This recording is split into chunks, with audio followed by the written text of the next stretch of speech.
অংশ ভয়ঙ্কর হয়ে বড় হচ্ছে, ভয়ঙ্কর রূপ নিয়ে এরা বড় হচ্ছে। এরা নিজেদেরকে কন্টেন্ট ক্রিয়েটর পরিচয় দেয়, নিজেদেরকে ইউটিউবার পরিচয় দেয়, টিকটকার পরিচয় দেয়, অথচ এদের শতকরা 80% মিথ্যার উপর, গুজব অপপ্রচারের উপর। আমি বলতে চাচ্ছি না যে সবাই কাজ করে, বরং অধিকাংশই এই গুজব, অপপ্রচার, মিথ্যা, নানান রকমের বিষয়গুলো সাজিয়ে উপস্থাপন করে। উদ্দেশ্য হচ্ছে বিশৃঙ্খলা তৈরি করা, কারো উদ্দেশ্য হচ্ছে এরকম অপপ্রচারমূলক কিছু দিলে মানুষ নেবে, ভিউ বাড়বে এবং এর মাধ্যমে তার পয়সা ইনকাম হবে। ফালা হাদিয়া লাহ ওয়া আশহাদু আন লা ইলাহা ইল্লাল্লাহু ওয়াহদাহু লা শারীকা লাহ ওয়া আশহাদু আন্না মুহাম্মাদান আবদুহু ওয়া রাসূলুহু, আম্মা বা'দ। যাবতীয় প্রশংসা, সুনাম ও সুখ্যাতি, শক্তি ও প্রতিপত্তি একমাত্র আল্লাহ সুবহানাহু ওয়া তাআলার জন্য, যিনি সকল ক্ষমতার উৎস, যিনি আমাদেরকে সৃষ্টি করেছেন, আমাদের চাহিদা পূরণ করেছেন, আমাদের প্রয়োজনীয় সকল কিছু আমাদের নাগালে দিয়েছেন, আমাদের জন্য উপলব্ধ করেছেন। আমি প্রশংসা করছি আল্লাহ সুবহানাহু ওয়া তাআলা, যিনি আমাদেরকে তার এই জমিনে তারই ইবাদত করার মতো মহা নিয়ামত দান করেছেন। আলহামদুলিল্লাহ। প্রশংসা করছি আল্লাহ সুবহানাহু ওয়া তাআলা, যিনি আমাদেরকে আজকের এই জুমার দিনের শ্রেষ্ঠতম ইবাদত, জুমার খুতবা শ্রবণ করা, জুমার সালাত আদায় করা, এই লক্ষ্যে যথাসময়ে এই মসজিদে উপস্থিত হওয়ার তৌফিক প্রদান করেছেন। আলহামদুলিল্লাহ। দরুদ ও সালাম বর্ষণ হোক শেষ নবী, শ্রেষ্ঠ নবী মুহাম্মদ বিন আব্দুল্লাহ সাল্লাল্লাহু আলাইহি ওয়াসাল্লামের উপর, যিনি সর্বোত্তম আদর্শের অধিকারী ছিলেন, উত্তম নৈতিকতার অধিকারী ছিলেন, শ্রেষ্ঠ গুণাবলীর অধিকারী ছিলেন। বরং তিনি উত্তম নৈতিকতাকে পূর্ণতা দেওয়ার জন্যই প্রেরিত হয়েছেন। আল্লাহ সুবহানাহু ওয়া তাআলা তার উপর, তার পরিবারবর্গ এবং সকল সাহাবীর উপর শান্তি, রহমত ও বরকত নাজিল করুন, আল্লাহুম্মা আমিন। সম্মানিত মুসলিম বৃন্দ, আমি জীবনের প্রথমবারের মতো এই মসজিদের আল আমিন জামে মসজিদের মেম্বারে দাঁড়িয়েছি। আমার বাবা এখানে একসময় খুতবা দিতেন, মাওলানা আব্দুস সাত্তার ত্রিশালী রাহিমাহুল্লাহ। আমি তারই সন্তান। এই মেম্বারে আজকে আপনাদের সামনে উপস্থিত হতে পেরে বিশেষভাবে আল্লাহ সুবহানাহু ওয়া তাআলার দরবারে আমি আবারও শুকরিয়া আদায় করছি।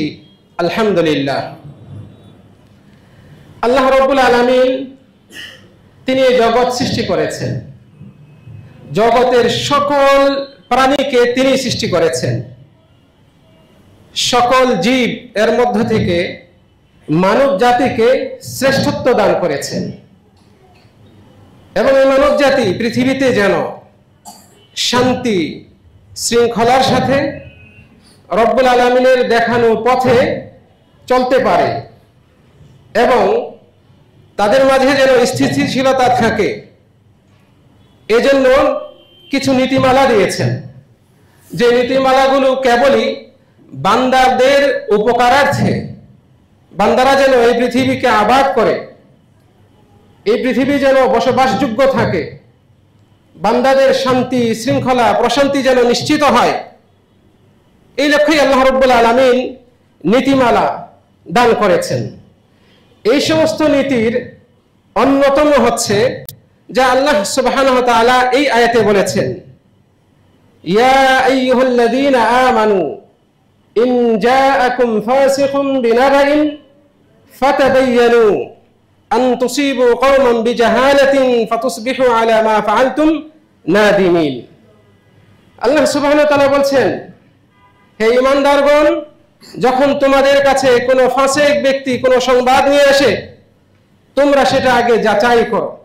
ফাতাবায়ানু আন তুসিবু কওমান বিজাহালাহ, অজ্ঞতাবশত কারো উপর তোমরা অন্যায় কিছু করে ফেলবে, সেই অবস্থায় পতিত হওয়ার আগে তোমরা আগে যাচাই করো, যাতে পরবর্তীতে তোমরা আর আফসোস পরিতাপে না পতিত হও।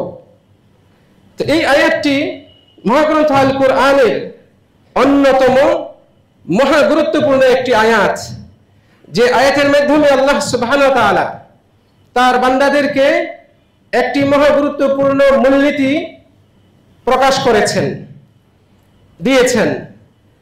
মূলত এই মূলনীতির আলোকে আল্লাহ সুবহানাহু ওয়া তাআলা আমাদেরকে আহ্বান জানিয়েছেন, আমাদের কাছে কোনো তথ্য আসলে, কোনো খবর আসলে, কোনো বিষয় যখন আমাদের সামনে ভাসবে, প্রচার হবে, তখন যেন আমরা মুসলমানগণ সেই বিষয়টির সত্যতা খুঁজি, আমরা সেই বিষয়টি সত্য কিনা এবং সঠিক কিনা সেটা যাচাই বাছাই করি, যাতে করে পরবর্তীতে সেটা ভুল হওয়ার কারণে, নিজেও সেই ভুলে জড়ানোর কারণে আফসোস করতে না হয়। আল্লাহ সুবহানাহু ওয়া তাআলা আমাদেরকে এই আয়াতের মাধ্যমে শিখিয়েছেন যে আমাদের সামনে কোনো কিছু আসলে আমরা যেন ধীরস্থিরতা অবলম্বন করি, আমরা যেন তাড়াহুড়ো না করি, বরং সেটার সত্যতা, বাস্তবতা খোঁজার চেষ্টা করি। ফলে একজন মুসলিম, তার আচরণ এমনই হবে যে তার সামনে কোনো সংবাদ আসলে সে সরাসরি সেটাকে বিশ্বাস করে প্রচার করবে না। কোনো বক্তার কোনো বক্তব্য শুনলে, কোনো ব্যক্তি কোনো কিছু বলছে, সেগুলো দলিল ভিত্তিক কিনা, সেগুলো সত্য কিনা, সেগুলো যাচাই না করে সে প্রচার করবে না। একজন মুসলিমের উচিত এরকম।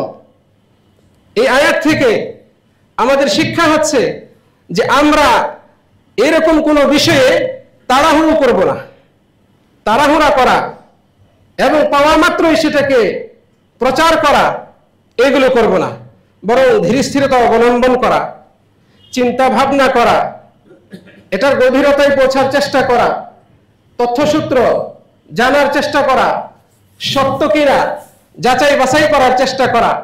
এই নীতি আল্লাহ সুবহানাহু ওয়া তাআলা আমাদেরকে দিয়েছেন, মুসলিমদের উচিত এই নীতি অবলম্বন করা। ফলে একজন মুসলিম যে কথা বলবে সে সত্য কথা বলবে, যে কাজ করবে সেটা যেন বস্তুনিষ্ঠ হয়, বাস্তবিক হয়, সেই ব্যাপারে খেয়াল রাখবে।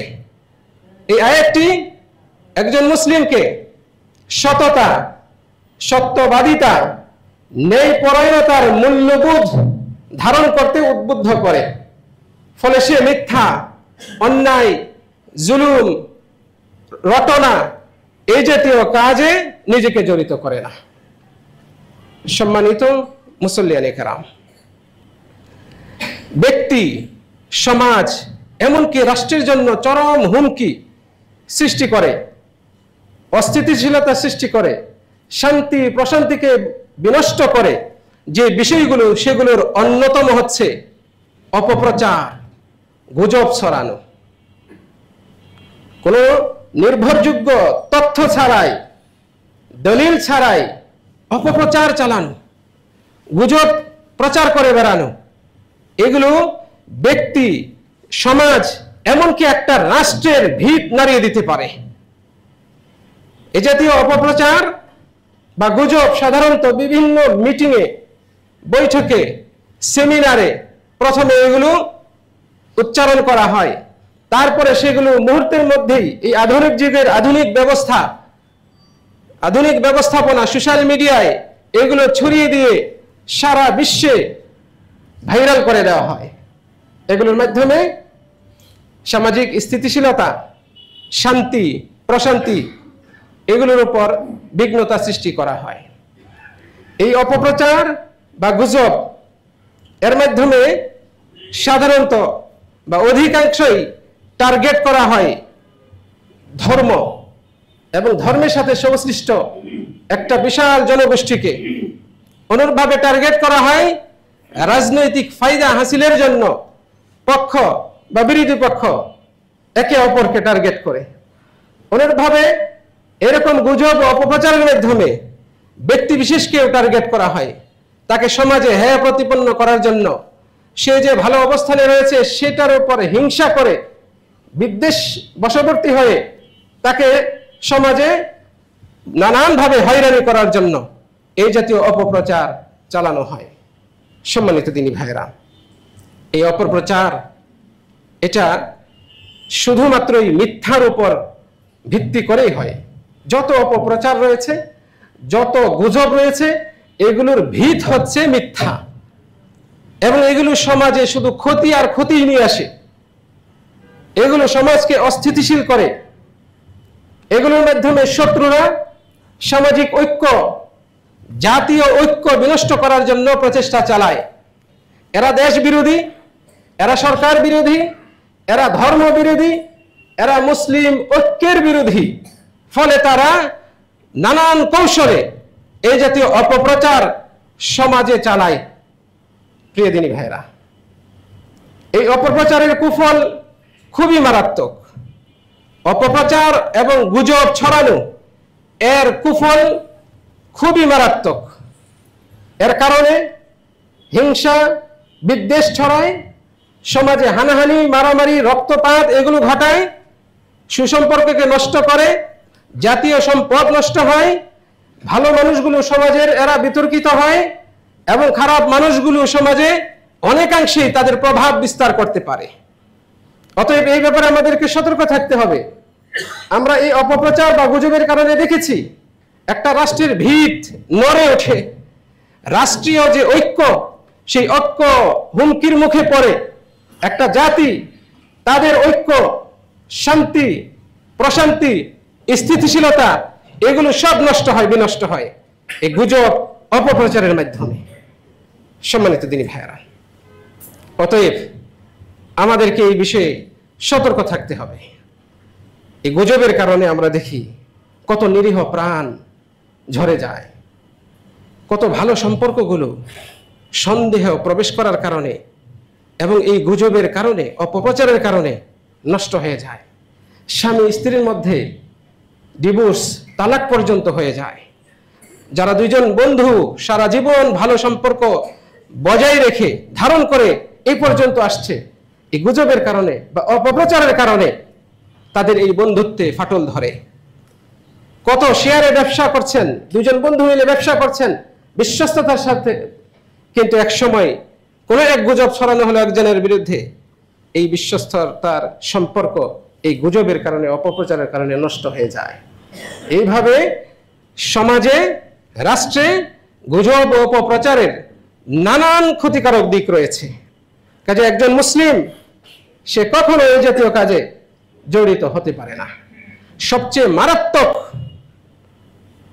ক্ষতিকারক এবং প্রভাবশালী অপপ্রচার হচ্ছে ধর্মের বিরুদ্ধে অপপ্রচার।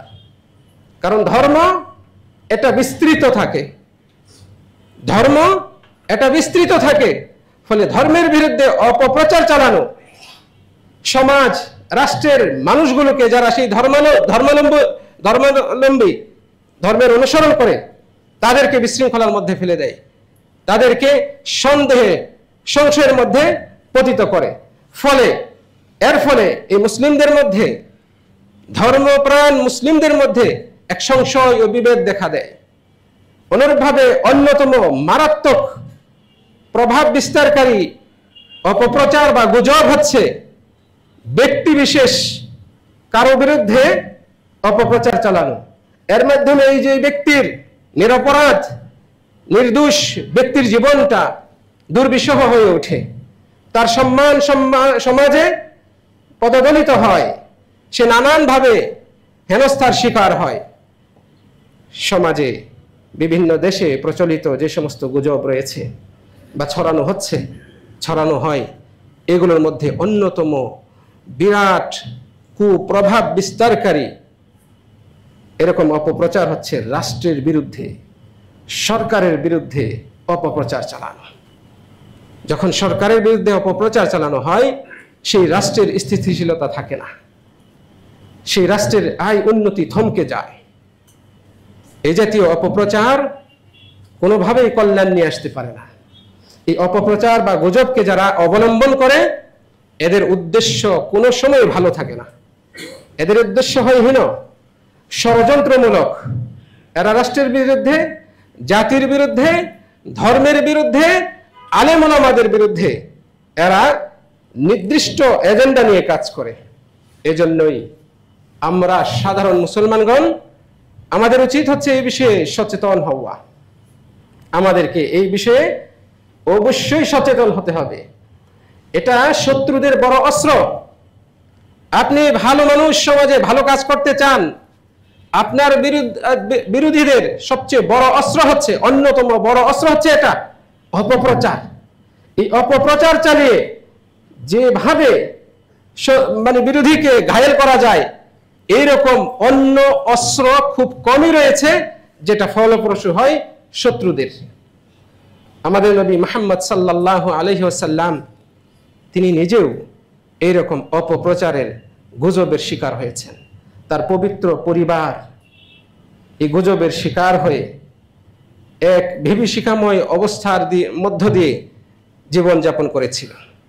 আপনারা অনেকেই জানেন ইফকের ঘটনা। নবী মুহাম্মদ সাল্লাল্লাহু আলাইহি ওয়াসাল্লাম গাজওয়াতু বানিল মুস্তালিক এই যুদ্ধ শেষে যখন ফিরে আসছিলেন, তার সাথে যুদ্ধের সঙ্গিনী হিসেবে, নিজের স্ত্রী হিসেবে একজনকে নিয়ে গিয়েছিলেন, মা আয়েশা রাদিয়াল্লাহু আনহা। এটা রাসূল সাল্লাল্লাহু আলাইহি ওয়াসাল্লামের অভ্যাস ছিল। তিনি যে কোনো অভিযানে যেতেন, যে কোনো দূরের সফরে যেতেন, কোনো একজন স্ত্রীকে সাথে নিয়ে আসতেন, সাথে রাখতেন। এটার নানান উপকারী দিক রয়েছে, নানান উপকারী দিক রয়েছে। তো রাসূল সাল্লাল্লাহু আলাইহি ওয়াসাল্লাম নিজের স্ত্রী আয়েশা রাদিয়াল্লাহু আনহাকে সেই যুদ্ধে নিয়ে গিয়েছিলেন। যুদ্ধ শেষে ফিরে আসছেন সাহাবাদের সাথে। আয়েশা রাদিয়াল্লাহু আনহাকে যে উটে করে বহন করা হতো, সেই উটে একটা হাউদাজ ছিল পালকির মতো করে। সেই পালকিতে তিনি বসতেন, সেটা উটের উপর বসানো হতো, সেট করা হতো। তারপরে সেই উট চালিয়ে নেওয়ার জন্য দায়িত্বপ্রাপ্ত কয়েকজন সাহাবী ছিলেন। উল্লেখ্য যে আয়েশা রাদিয়াল্লাহু আনহার বয়স কম ছিল। উল্লেখ্য যে আয়েশা রাদিয়াল্লাহু আনহা শারীরিক গঠনগতভাবে চিকন ছিলেন, স্বাস্থ্য বেশি ছিল না, ফলে তার ওজনও কম ছিল।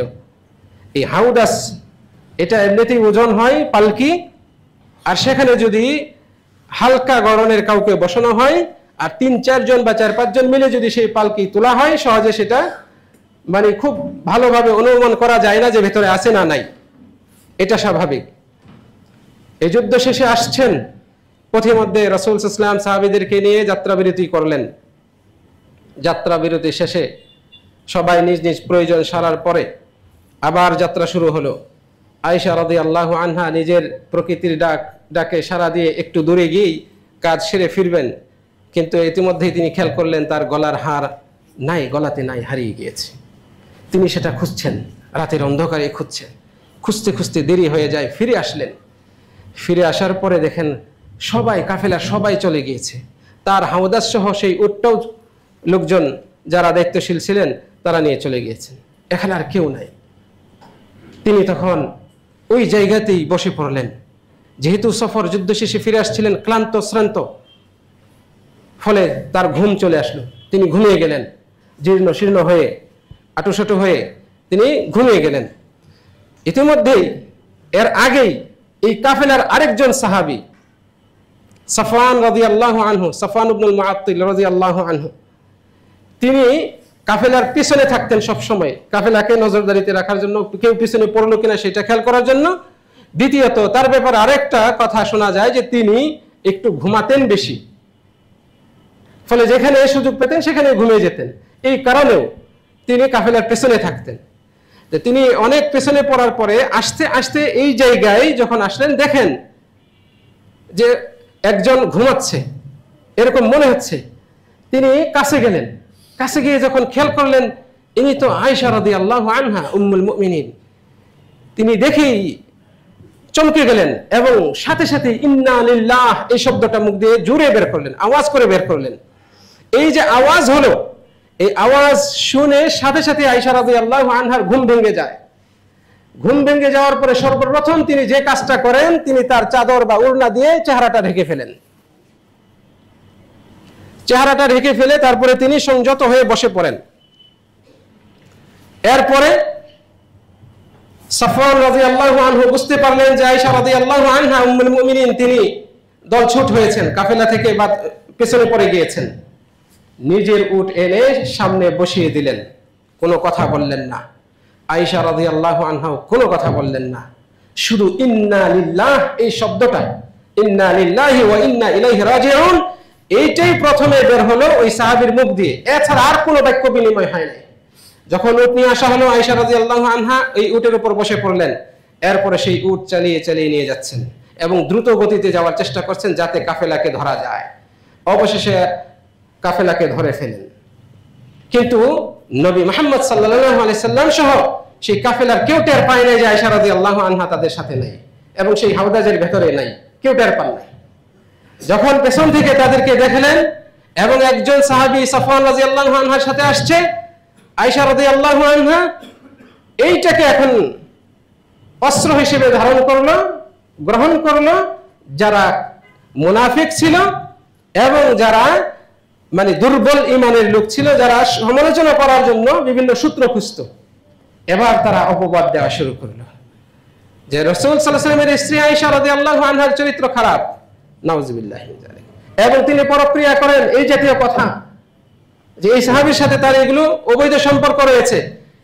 একেবারে আপনারা জানেন যে যারা শত্রু, যারা অপপ্রচার চালায়, তাদের প্রচার মাধ্যমটা শক্তিশালী হয় এবং এই জাতীয় খবর খুব দ্রুত ভাইরাল হয়।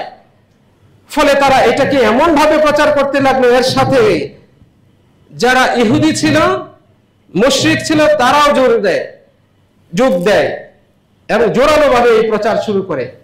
নবী মুহাম্মদ সাল্লাল্লাহু আলাইহি ওয়াসাল্লাম চরম ভাবে সেই অবস্থায় বিব্রতকর পরিস্থিতির শিকার হন। আয়েশা রাদিয়াল্লাহু আনহাকে বাপের বাড়ি পাঠিয়ে দেন। দীর্ঘ 1 মাস এই প্রচারণা চলতে থাকে। সাহাবীদের মধ্যে 2 ভাগ হয়ে যায়।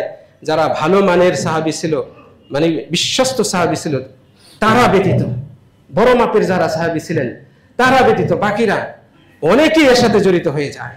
এই গুজবে তারা বিশ্বাস করে। নবী মুহাম্মদ সাল্লাল্লাহু আলাইহি সাল্লামের উপর এই সময় আবার ওহী আসাও বন্ধ হয়। এক বিভীষিকাময় পরিস্থিতির শিকার হন মা আয়েশা রাদিয়াল্লাহু আনহা। তিনি শুধু কান্না করেন, খাওয়া দাওয়া বন্ধ হয়ে যায়, এমন একটা পরিস্থিতি বিরাজ করে।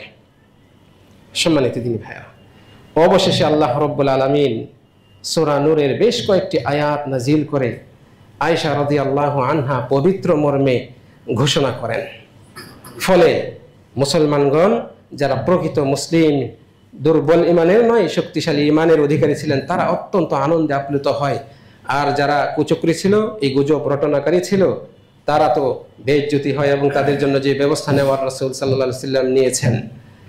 এত লম্বা ঘটনার মধ্যে সংক্ষিপ্তভাবে এইটুকু বললাম এই জন্যই যে নবী পরিবারও এই গুজব থেকে রেহাই পায় নাই।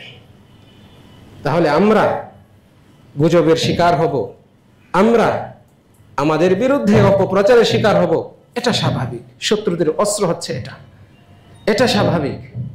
অতএব আমাদেরকে সতর্ক থাকতে হবে এবং সচেতনতার সাথে আমাদেরকে উদ্যোগ গ্রহণ করতে হবে। এগুলো মোকাবেলায় আমাদেরকে সচেতনতার সাথে উদ্যোগ গ্রহণ করতে হবে। প্রিয় দিনী ভাইয়েরা, এই যে গুজব বা অপপ্রচার, এটাতে কোনো মুসলিম জড়িত হতে পারে না, কোনো মুসলিমের অবলম্বন হতে পারে না। মিথ্যা, অপপ্রচার, গুজব, ইসলাম এটাকে একেবারে সরাসরি নিষিদ্ধ করেছে। ইসলামে কঠোরভাবে নিষিদ্ধ যে বিষয়গুলো রয়েছে, এগুলোর অন্যতম হচ্ছে গুজব বা অপপ্রচার চালানো। আল্লাহ রাব্বুল আলামিন মহাগ্রন্থ আল কোরআনে বলছেন, لئن لم ينتهي المنافقون والذين في قلوبهم مرض والمرجفون في المدينة لنغرينك بهم ثم لا يجاورونك فيها إلا قليلا ملعونين أينما ثقفوا أخذوا وقتلوا تقتيلا। এই আয়াতের মাধ্যমে আল্লাহ রাব্বুল আলামিন যারা গুজব প্রচার করে তাদের শাস্তির ঘোষণা করেছেন। নিষিদ্ধ তো করেছেন এই কাজকে, তাদের দুনিয়াতে কি শাস্তি হবে সেটাও তিনি ঘোষণা করেছেন। আল্লাহ তাআলা বলছেন, যদি মুনাফিকরা বিরত না হয় যাদের অন্তরে কূটকৌশল রয়েছে, দুর্বলতা রয়েছে, ব্যাধি রয়েছে, ষড়যন্ত্র মনোভাব রয়েছে, এরা যদি বিরত না হয়, ওয়াল মুরজিফুনা ফিল মদিনা, এবং মদিনায় যারা গুজব ছড়িয়ে বেড়ায়, অপপ্রচার চালিয়ে বেড়ায়, এরা যদি বিরত না হয়, লানুগরিয়ান্নাকা বিহিম, হে নবী আমি আপনাকে তাদের বিরুদ্ধে প্রবল করে তুলব, শক্তিশালী করে তুলব, আপনাকে এমন শক্তি দিব যে অবশেষে এই লোকগুলো, এই গুজব অপপ্রচার যারা চালায়, এরা আপনার আশপাশে থাকতে পারবে না। মালউনুন, এরা অভিশপ্ত হবে, লাঞ্ছিত হবে। মালউনুন আইনামা সুকিফু উখিযু, যেখানেই তাদেরকে পাওয়া যাবে সেখানেই তাদেরকে গ্রেফতার করা হবে। ওয়াকুতিলু তাকতিলা, এবং তাদেরকে নির্মমভাবে হত্যা করা হবে।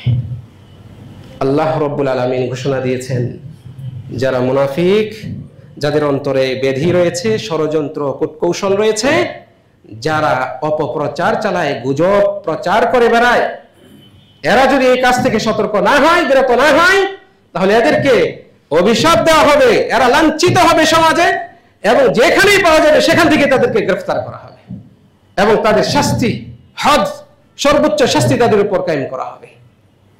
প্রিয় দিনী ভাইরা, তাহলে এ থেকে আমাদের কাছে সুস্পষ্ট বার্তা যে গুজব অপপ্রচার, এটাতে কোনো মুমিন মুসলিম জড়িত হতে পারে না। মুমিন মুসলিমকে অবশ্যই সতর্ক অবস্থান গ্রহণ করতে হবে, সে কখনো এই কাজে জড়িত হতে পারে না। দুনিয়াতে এই শাস্তি যদি হয়, পরকালে তার শাস্তি আরো ভয়াবহ অপেক্ষা করবে। আমাদের নবী মুহাম্মদ সাল্লাল্লাহু আলাইহি ওয়াসাল্লাম বলেন, ইন্নাল আবদা লা ইয়াতাকাল্লামু বিল কালিমাতি, কোন বান্দা এমন কথা বলে, মা ইয়াতাবায়ানু ফিহা, সেই কথার ব্যাপারে সে আগ পিছ চিন্তা ভাবনা করে না, সে ভেবে চিন্তে বলেন এর পরিণতি কি হতে পারে, ইয়াজিল্লু বিহা ইলান নার, এর পরিণতিতে সে জাহান্নামে পতিত হয়। আবআদা মিম্মা বাইনাল মাশরিকি ওয়াল মাগরিব, উত্তর মেরু, দক্ষিণ মেরু, পূর্ব প্রাচ্য, এর মাঝে যে দূরত্ব, এর চেয়েও বেশি দূরত্বের অতল গহ্বরে জাহান্নামে সেই ব্যক্তি নিক্ষিপ্ত হবে। আবআদা মিম্মা বাইনাল মাশরিকি ওয়াল মাগরিব, রাসূল সাল্লাল্লাহু আলাইহি ওয়াসাল্লাম বলেন, মাশরিক মাগরিব, পূর্ব পশ্চিম, এর মাঝে যে দূরত্ব, এর চেয়েও বেশি দূরত্বের গর্তে জাহান্নামে সে পতিত হবে। কোন ব্যক্তি? যে ব্যক্তি এমন কিছু কথা বলে যে কথার পরিণতি সে ভাবে না, সেগুলো বলে বেড়ায়, পরিণতি না ভেবে সেগুলো ছড়িয়ে বেড়ায়, সেগুলো প্রচার করে বেড়ায়, এর পরিণতি এরকম হবে। নবী মুহাম্মদ সাল্লাল্লাহু আলাইহি ওয়াসাল্লাম আরো বলছেন, সামরা বিন জুনদুব রাদিয়াল্লাহু আনহু হতে বর্ণিত এক দীর্ঘ লম্বা হাদিস, রাসূল সাল্লাল্লাহু আলাইহি ওয়াসাল্লামকে জাহান্নাম দেখানো হলো, জাহান্নামের বিভিন্ন চিত্র দেখানো হলো। তিনি দেখছেন একদল মানুষ, তাদের নখগুলো তামা দিয়ে তৈরি, লোহার তৈরি, লম্বা লম্বা বিশাল নখ, এই নখ দিয়ে নিজ চেহারার মাংসগুলোই এভাবে নখ দিয়ে আঁচড় কেটে ছিঁড়ছে। কি বিভৎস দৃশ্য। রাসূল সাল্লাল্লাহু আলাইহি ওয়াসাল্লাম বললেন, এদের এরকম হচ্ছে কেন, এরা এরকম করছে কেন, কি অপরাধে এই শাস্তি হচ্ছে এদের? ফেরেশতাদ্বয় বললেন, চলো সামনে যাও। এইভাবে এক এক করে দৃশ্য দেখাচ্ছেন। এই দৃশ্যগুলোর মধ্যে রাসূল সাল্লাল্লাহু আলাইহি ওয়াসাল্লাম আরেকটা বিভৎস দৃশ্য দেখেছেন, যে কিছু মানুষের চোয়াল, গাল, এই চোয়াল এক অস্ত্র দিয়ে, ধারালো অস্ত্র দিয়ে, আকর জাতীয় বা কোরাল জাতীয় অস্ত্র দিয়ে এই চোয়াল ফেড়ে ফেলা হচ্ছে। তারপরে আবার কিছুক্ষণ পরে সেই চোয়াল আবার আগের মতো হয়ে যাচ্ছে, আবার এইভাবে তার চোয়াল ফেরে ফেলা হচ্ছে। আর সেই ব্যক্তি এই যন্ত্রণায় ছটফট করে এমন ভাবে চিৎকার করছে যা বর্ণনাতীত। রাসূল সাল্লাল্লাহু আলাইহি ওয়াসাল্লামকে তিনি যখন প্রশ্ন করলেন, একে কেন এই শাস্তি দেওয়া হচ্ছে, ফেরেশতারা বললেন, তুমি সামনে আগাও। আরো দৃশ্য দেখাচ্ছেন, এক এক করে দেখাচ্ছেন। সবশেষে ওই ফেরেশতাদ্বয় উত্তর দিলেন, এক এক করে প্রত্যেকটার ব্যাপারে উত্তর দিলেন। যেই ব্যক্তিদের চোয়াল ফেরে ফেলা হচ্ছে, এদের ব্যাপারে ওই দুইজন ফেরেশতা বলছেন, আম্মাল্লাযী রাআইতাহু ইয়াশাক্কু শিদকুহু, তুমি যে দেখেছো যে ব্যক্তির চোয়াল ফেরে ফেলা হচ্ছে, ফাকাযাবুন, সে হচ্ছে অত্যন্ত মারাত্মক এক মিথ্যুক। ইয়াকযিবু বিল কাযিবাতি, সে এমন মিথ্যা বলে, তুহমালু আনহু, সেই মিথ্যাটা তার কাছ থেকে নেওয়া হয় হাত্তা তাবলুগাল আফাক, এবং সেই মিথ্যা তার কাছ থেকে এনে সারা দুনিয়ায় ভাইরাল করে দেওয়া হয়। আমার কথা নয়, আমার নবী মুহাম্মদ সাল্লাল্লাহু আলাইহি সাল্লাম বলছেন এই কথা। তিনি যে দৃশ্য দেখেছেন, জাহান্নামে শাস্তি দেওয়া হচ্ছে, কি অপরাধে শাস্তি দেওয়া হচ্ছে, সেই বর্ণনা সাহাবী নবী মুহাম্মদ সাল্লাল্লাহু আলাইহি সাল্লামকে ফেরেশতারা উল্লেখ করছেন, বলছেন যে এই ব্যক্তি মিথ্যা বলতো, এমন মিথ্যা যা তার কাছ থেকে নিয়ে সারা দুনিয়ায় ছড়িয়ে দেওয়া হতো, ভাইরাল করে দেওয়া হতো।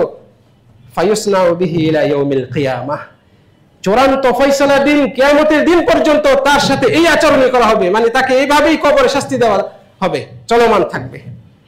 তাহলে এই মিথ্যা প্রচার করা, গুজব প্রচার করা, অপপ্রচার চালানো, এগুলো কত মারাত্মক অপরাধ হতে পারে চিন্তা করে দেখুন। চিন্তা করে দেখুন এটা ইসলাম কত মারাত্মক হিসেবে গণ্য করে, বিবেচনা করে। অতএব একজন মুসলিম সে কখনোই এই জাতীয় অপপ্রচারে নিজেকে জড়িত করতে পারে না। ইসলাম যেমন নিষিদ্ধ করেছে, শাস্তি ঘোষণা দিয়েছে, তেমনি এই অপরাধ যেন বন্ধ হয় এর জন্য সুস্পষ্ট নীতিমালাও দিয়েছে, পরামর্শও দিয়েছে, নসিহতও করেছে।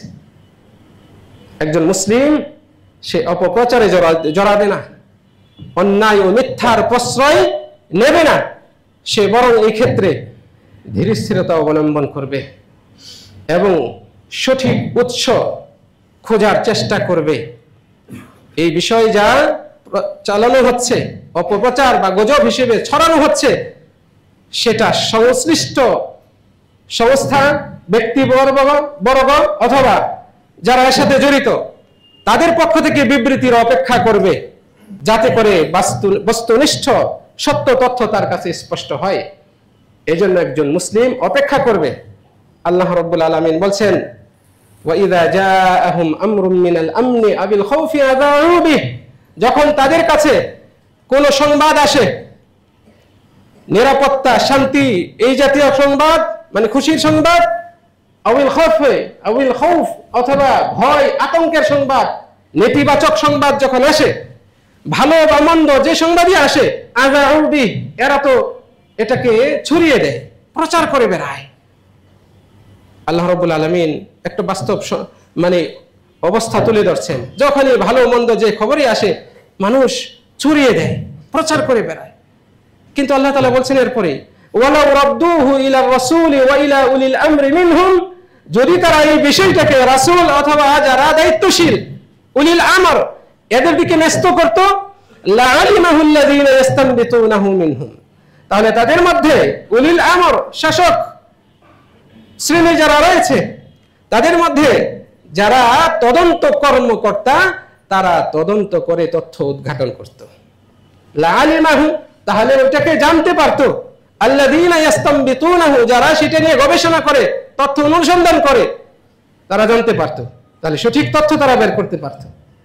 এর মানে আল্লাহ রাব্বুল আলামিন আমাকে উদ্বুদ্ধ করছেন, আপনাকে উদ্বুদ্ধ করছেন, তার বান্দাদেরকে উদ্বুদ্ধ করছেন, এই জাতীয় কোনো খবর তোমার কাছে পৌঁছলেই তুমি সাথে সাথে প্রচার করো না, বরং সংশ্লিষ্ট কর্তৃপক্ষের বার্তা বা তথ্যের অপেক্ষা করো, তাদের উপর ন্যস্ত করো, তারা তদন্ত করে তারপরে উদ্ঘাটন করবে, মূল সংবাদ উদ্ঘাটন করবে, তার আগে তুমি কোনো কিছু প্রচার করো না। আল্লাহ তাআলা বলছেন, ওয়ালাউলা ফাজলুল্লাহি আলাইকুম ওয়া রাহমাতুহু, যদি আল্লাহর দয়া ও অনুগ্রহ তোমাদের উপর না থাকতো তাহলে তোমরা অধিকাংশই শয়তানের অনুসারী হতে। মানে আল্লাহ রাব্বুল আলামিন যদি এইভাবে দিক নির্দেশনা না দিতেন, তার দয়া অনুগ্রহ না থাকতো, তাহলে তোমরা অন্যায়ে জড়িত থাকতে, এইভাবেই অপপ্রচারে নিজেদের গা ভাসিয়ে দিতে। আল্লাহ সুবহানাহু ওয়া তাআলা আমাদেরকে এই আয়াতের মাধ্যমে আমাদেরকে সতর্ক করেছেন। আমরা আমাদের সমাজে, এমন সমাজে বাস করছি যেখানে নিত্য নতুন অহরহ অপপ্রচার, গুজব আমরা পাই। আপনি মোবাইল হাতে নিলে, ফেসবুকে ঢুকলে, ইউটিউবে ঢুকলে আপনি এই জাতীয় দৃশ্য অহরহ দেখতে পারবেন। আল্লাহ সুবহানাহু ওয়া তাআলা আমাদেরকে দিক নির্দেশনা দিয়েছেন, আমরা যে তথ্য পাবো সাথে সাথেই যেন সেটাকে বিশ্বাস না করি। যে কোনো বক্তা যাই কিছু বলুক না কেন, সাথে সাথেই যেন সেটা অনুসরণ করা শুরু না করি। এটা সত্যতা যাচাই করা আমাদের প্রত্যেকের দায়িত্ব। আল্লাহ সুবহানাহু ওয়া তাআলা আরো বলেছেন, আমরা যেন এই জাতীয় খবর আমাদের সামনে আসলে আমরা আগে সতর্কতা অবলম্বন করি, সচেতনতার সাথে আমাদের উদ্যোগ গ্রহণ করি, এটা নিয়ে চিন্তা করি এবং সেটা সঠিক কিনা তা যাচাই বাছাই করার চেষ্টা করি। তিনি বলছেন, ইয়া আইয়ুহাল্লাযীনা আমানু, হে ঈমানদারগণ, ইন জাআকুম ফাসিকুন বিনাবাইন ফাতাবায়ানু, কোন ফাসিক ব্যক্তি অবিশ্বস্ত সূত্র থেকে তোমাদের কাছে কোন সংবাদ আসলে তোমরা আগে সেটা যাচাই বাছাই করো। আল্লাহ রাব্বুল আলামিন বলছেন, অবিশ্বস্ত সূত্র থেকে কোন খবর আসলে তোমরা আগে সেটা যাচাই বাছাই করো, তারপরে সেটার ভিত্তিতে সিদ্ধান্ত নিও। নচেত কোন নির্দোষ ব্যক্তির উপর, কওমের উপর তোমরা হয়তো অন্যায় করে ফেলবে, পরবর্তীতে আফসোস করবে, পরিতাপ এর মধ্যে পড়বে, শাস্তির সম্মুখীন হবে। এটার আগে তোমরা যাচাই বাছাই করো। আল্লাহ সুবহানাহু ওয়া তাআলা আমাদেরকে এই নির্দেশনা দিয়েছেন। কাজে একজন মুসলিম সে কোনোভাবেই এই জাতীয় অন্যায় কাজে জড়িত হতে পারে না। একজন মুসলিম তার উচিত সে যা জানে না সে বিষয়ে কথা বলবে না। একজন মুমিনের উচিত যে বিষয়টি তার সাথে সম্পর্কিত না সেই বিষয়ে বেশি ঘাটাঘাটি না করা। আমাদের আল্লাহ সুবহানাহু ওয়া তাআলা এও পরামর্শ দিয়েছেন এবং তিনি আমাদেরকে এই দিক নির্দেশনা দিয়েছেন যাতে আমরা এটা মেনে চলি। আল্লাহ তাআলা বলছেন, ওয়ালা তাখফু মা লাইসা লাকা বিহি ইলম, যে বিষয়ে তোমার জ্ঞান নেই তুমি সেই বিষয়ে জড়িত হও না, সেটার অনুসরণ করো না, সেটা নিয়ে মাতামাতি ঘাটাঘাটি করো না। এটা আল্লাহ তাআলা বলছেন, ইন্নাস সামআ ওয়াল বাসারা ওয়াল ফুআদা কুল্লু উলাইকা কানু আনহু মাসউলা। কান, চোখ, অন্তর্দৃষ্টি, হৃদয়, অন্তর, এগুলো সবগুলো সম্পর্কে জিজ্ঞাসা করা হবে, জবাবদিহিতার সম্মুখীন হবে। আমাদেরকে আল্লাহ সুবহানাহু ওয়া তাআলা আরো বলেন, মা ইয়ালফিযু মিন কাওলিন ইল্লা লাদাইহি রাকীবুন আতীদ। সে যে কথাই মুখে উচ্চারণ করুক না কেন তার সাথে সদা একজন সংরক্ষক প্রহরী রয়েছে যে তার কথাগুলোকে সংরক্ষণ করে রাখে। আপনি কি বলছেন সব রেজিস্ট্রি হয়ে থাকবে, সেগুলো সব লিপিবদ্ধ থাকবে, হিসাব থাকবে, আপনাকে হিসাবের সম্মুখীন হতে হবে। শুনে আশ্চর্য হবেন, নবী মুহাম্মদ সাল্লাল্লাহু আলাইহি ওয়াসাল্লাম বলছেন, কাফা বিল মারই কাযিবান আন ইউহাদ্দিসা বিকুল্লি মা সামিআ। যা শুনে তাই প্রচার করে বেড়ায়, এই অভ্যাসটা যার ভেতরে রয়েছে মিথ্যাবাদী হওয়ার জন্য তার এই অভ্যাসটাই যথেষ্ট।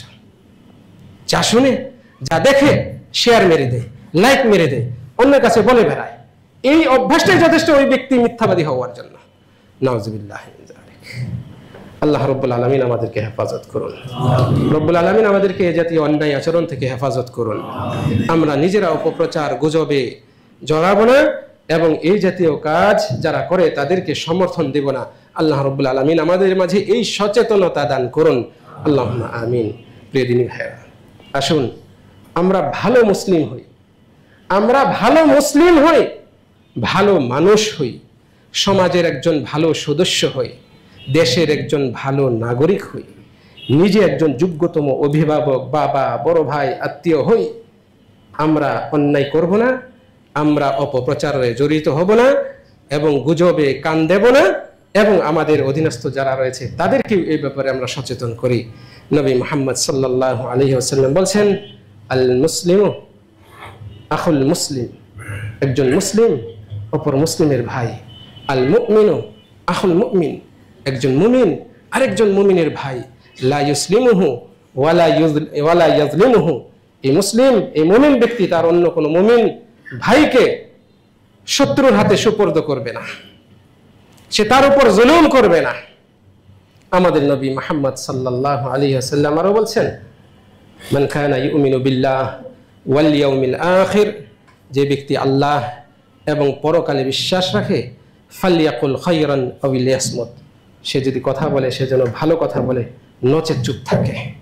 এই যে কথাগুলো যা কোরআন থেকে শুনলাম, যে হাদিস থেকে শুনলাম, এগুলোর মাধ্যমে আমাদের মাঝে এই বার্তাই আসে যে আমরা যা শুনবো, যা দেখব, সরাসরি সেগুলোতে নিজেকে জড়িত করব না, এগুলোর উৎস খুঁজব, এগুলোর সত্যতা যাচাই করব, এগুলোর বিশ্বস্ততা যাচাই বাছাই করে তারপর সংশ্লিষ্ট কর্তৃপক্ষের কথার আলোকে আমরা সেগুলোর উপর সিদ্ধান্ত নেব, নচেত আমরা নিজ নিজ অবস্থান থেকে সবাই এগুলোতে অংশগ্রহণ করব, জড়িয়ে ফেলব, তাহলে যেন আমরা মিথ্যাতেই জড়িয়ে গেলাম। আল্লাহ রাব্বুল আলামিন আমাদেরকে সকলকে এই সচেতনতা দান করুন এবং আমাদেরকে সঠিক সিদ্ধান্ত নেওয়ার তৌফিক দান করুন। সমাজের এই কি বলা হয়, সমাজের এই যে বিষয়গুলো রয়েছে যেগুলোতে মানুষের উপকার নেই, যেগুলোতে মানুষের শুধুই ক্ষতিকর হয়, সেগুলো থেকে আমাদেরকে বেঁচে থাকার তৌফিক দান করুন। আকুলু কওলি হাযা ওয়া আস্তাগফিরুল্লাহ লি ওয়া লাকুম ওয়া লিসাইরিল মুসলিমিনা মিন কুল্লি যামবিন ফাস্তাগফিরুহু ইন্নাহু হুয়াল গফুরুর রহিম।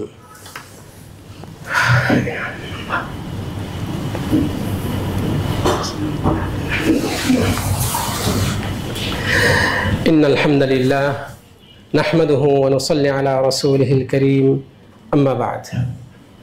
সম্মানিত মুসল্লিবৃন্দ, অত্যন্ত সংক্ষিপ্তভাবে গুজব ও অপপ্রচারের বিষয়ে সতর্কতামূলক যে কয়েকটি কথা বলেছি, কোরআন এবং সুন্নাহের আলোকে আল্লাহ রব্বুল আলামিনের কাছে কামনা করি রব্বুল আলামিন আমাদেরকে এ থেকে উপকৃত করুন। আল্লাহ সুবহানাহু ওয়া তাআলা আমাদেরকে বিশেষভাবে নির্দেশনা দিয়েছেন আমরা যেন তাকওয়া অবলম্বন করি এবং সত্যবাদীদের সাথে থাকি। এই মর্মে আল্লাহ তাআলা বলছেন, ইয়া আইয়ুহাল্লাযীনা আমানুত্তাকুল্লাহ ওয়া কুনু মা'আস সাদিকিন, হে ঈমানদারগণ, তোমরা আল্লাহকে ভয় করে চলো এবং তোমরা সত্যবাদীদের সাথে থাকো। আল্লাহ সুবহানাহু ওয়া তাআলা আমাদেরকে সত্যবাদীদের সাথে থাকতে বলেছেন। কাজে যারা সত্যবাদী, যারা সততা অবলম্বন করে, সত্যনিষ্ঠ সংবাদ পরিবেশন করে, আমরা তাদের সাথে থাকবো, তাদেরকে সমর্থন দেব। এর বিপরীত যারা রয়েছে তাদের সাথে আমাদের সম্পর্ক রাখা ঈমানের পরিপন্থী একটি বিষয়। অতএব আমাদেরকে সতর্ক থাকতে হবে। অত্যন্ত পরিতাপের সাথে, লজ্জার সাথে উল্লেখ করতে হচ্ছে, আমাদের এই প্রজন্মের একটা বড় অংশ বেড়ে উঠছে, বড় হচ্ছে, যারা তাদের পেশাকে গুজব ছড়ানো, অপপ্রচার চালানো, মিথ্যা এটাকেই বা পেশা হিসেবে বেছে নিয়েছে, এটাকেই বেছে নিয়েছে তাদের পেশা হিসেবে। এই প্রজন্মের একটা অংশ ভয়ঙ্কর হয়ে বড় হচ্ছে, ভয়ঙ্কর রূপ নিয়ে এরা বড় হচ্ছে। এরা নিজেদেরকে কন্টেন্ট ক্রিয়েটর পরিচয় দেয়, নিজেদেরকে ইউটিউবার পরিচয় দেয়, টিকটকার পরিচয় দেয়, অথচ এদের শতকরা 80% মিথ্যার উপর, গুজব অপপ্রচারের উপর। আমি বলতে চাচ্ছি না যে সবাই এই কাজ করে, বরং অধিকাংশই এই গুজব, অপপ্রচার, মিথ্যা, নানান রকমের বিষয়গুলো সাজিয়ে উপস্থাপন করে। উদ্দেশ্য হচ্ছে বিশৃঙ্খলা তৈরি করা, কারো উদ্দেশ্য হচ্ছে এরকম অপপ্রচারমূলক কিছু দিলে মানুষ নেবে, ভিউ বাড়বে এবং এর মাধ্যমে তার পয়সা ইনকাম হবে। আমাদের সমাজে এখন বর্তমানে এরকম বহু যুবক যুবতীরা রয়েছে যারা এই কাজে জড়িত। এটা চরম লজ্জাজনক একটি দৃশ্য যা মুসলিম সমাজে আমরা দেখতে পাচ্ছি। এগুলো কোনো পেশা হতে পারে না, এগুলো কোনো পেশা হতে পারে না।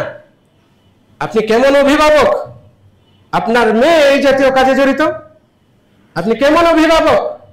আপনার ছেলে এই জাতীয় কাজে জড়িত, আপনাকে কেউ সতর্ক করে আর আপনি বলেন এই যুগের ছেলে মেয়েরা এগুলো একটু করবেই, আপনাকে সতর্ক করে, আপনি বলেন আপনার ছেলে সে এই আধুনিক যুগে এগুলো একটু করবেই, আপনি হালকা করে নিচ্ছেন, আপনি হালকা করে নিচ্ছেন। এটা কোনোভাবেই সচেতন অভিভাবকের ভূমিকা হতে পারে না। যারা দায়ুস প্রকৃতির, যারা নিজ পরিবারে অন্যায় অশ্লীলতাকে আশ্রয় দেয়, প্রশ্রয় দেয়, এরাই কেবল এগুলোকে গৌণভাবে, হালকা ভাবে।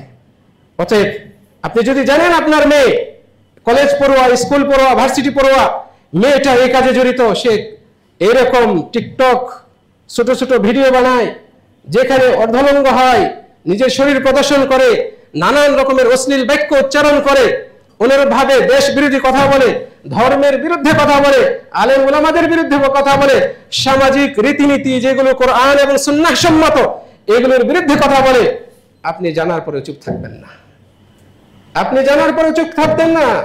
আপনাকে অবশ্যই এই কারণে জবাবদিহিতার সম্মুখীন হতে হবে। মেয়েকে বিয়ে দিয়ে দিব, পরে বাড়ি চলে যাবে, আপনি এই ধারণায় আপনি দায়ী মুক্তি মনে করছেন, আপনাকে এটা অসম্ভব, এটা অসম্ভব। ছেলে বড় হয়েছে, এখন সে তার সিদ্ধান্ত নিতে পারে, অথচ এই ছেলের ভরণ পোষণ সব আপনি দিচ্ছেন, তার যা লাগে সব আপনি দিচ্ছেন, কিন্তু তাকে সঠিকভাবে শিক্ষা দিবেন সেটা আপনার দায়িত্ব মনে করেন না। ছেলে তো বড় হয়েছে, সে স্বাধীন এখন। এটা কোনো সচেতন অভিভাবকের ভূমিকা হতে পারে না। আপনি সচেতন হন। আপনার ছেলে কেন ইউটিউবার হবে, আপনার ছেলে কেন টিকটকার হবে, যেখানে গিয়ে সে এই জাতীয় বিষয়গুলো প্রচার করে এবং ভিউ বাড়ায়, সমাজে দেশে পরিচিত হওয়ার জন্য এই জাতীয় অন্যায় অশ্লীল কাজে জড়িত হয়। এটা কোনো সভ্য সমাজে ভালো মানুষগুলোর আচরণ হতে পারে না। অতএব আমরা সচেতন হই, আমরা সত্য মেনে চলি, আমরা সত্যের অনুসন্ধানী হই এবং সত্যের উপর নিজেকে নিজের পরিবারকে গড়ে তোলার চেষ্টা করি। আল্লাহ সুবহানাহু ওয়া তাআলা আমাদেরকে তৌফিক দান করুন। আল্লাহ রব্বুল আলামিনের কাছে কামনা করি রব্বুল আলামিন আমাদেরকে পরিপূর্ণ ইসলামের অনুসারী হওয়ার তৌফিক দান করুন। আমরা যেভাবে ইবাদত করছি, আমরা যে ইসলামী বিধিবিধানগুলো পালন করছি, এগুলো যেন আরো সুন্দর হয়, এগুলো যেন আরো কোরআন এবং সুন্নাহ সম্মত হয়। রব্বুল আলামিন আমাদেরকে এগুলো জেনে আমল করার তৌফিক দান করুন। আমরা যেন আমাদের সমাজের এই অপ্রাসঙ্গিক বিষয়গুলো, আমাদের সমাজের জন্য ক্ষতিকারক বিষয়গুলো, এগুলো প্রতিরোধে ঐক্যবদ্ধভাবে অংশগ্রহণ করতে পারি, উদ্যোগ গ্রহণ করতে পারি। আল্লাহ রব্বুল আলামিন আমাদেরকে তৌফিক দান করুন। রব্বুল আলামিনের কাছে আজকের এই সংক্ষিপ্ত খুতবার শেষে এই মসজিদের প্রবীণ এবং যিনি আজীবন মৃত্যুর আগ পর্যন্ত মোতাওয়াল্লি হিসেবে দায়িত্বশীল ছিলেন, আমি যাকে চাচা বলে ডাকতাম, আমাদের মারহুম নজরুল ইসলাম সাহেব, তিনি বীর মুক্তিযোদ্ধাও ছিলেন। রব্বুল আলামিনের কাছে তার জন্য, তার যে এই অবদান এই মসজিদের জন্য বিশেষভাবে কামনা করি, তাকে আল্লাহ সুবহানাহু ওয়া তাআলা এর বিনিময়ে জান্নাতুল ফিরদাউস নসিব করুন। এই মসজিদ প্রতিষ্ঠার সাথে যারা জড়িত রয়েছেন শুরু থেকে আজ অবধি, যারা এই কাজে অংশগ্রহণ করছেন, করে যাচ্ছেন, সহযোগিতা করছেন, রব্বুল আলামিন সকলকে এর উত্তম বিনিময় দান করুন। আল্লাহুম্মা আমিন। রব্বুল আলামিনের কাছে কামনা করি রব্বুল আলামিন আজকের এই মজলিসে, এই জুমার খুতবায় যারা উপস্থিত হয়েছেন, এমন মজলিসে উপস্থিত হওয়ার, কোরআন ও সুন্নাহের বৈঠকে বসার যে ফজিলত রয়েছে, সকলের আমলনামায় তা লিপিবদ্ধ করুন। রব্বুল আলামিন আমাদেরকে আরো সচেতন হওয়ার তৌফিক দান করুন। আমরা অন্যায়, অশ্লীলতা, পাপ, পঙ্কিলতা মুক্ত জীবনযাপন করার চেষ্টা করি। রব্বুল আলামিন আমাদেরকে তৌফিক দান করুন। বারাকাল্লাহু লি ওয়া লাকুম ফিল কুরআনিল আযীম ونفعني وإياكم بما فيه من الآيات والذكر الحكيم إنه تعالى جواد كريم بر غفور رحيم. قوموا للصلاة.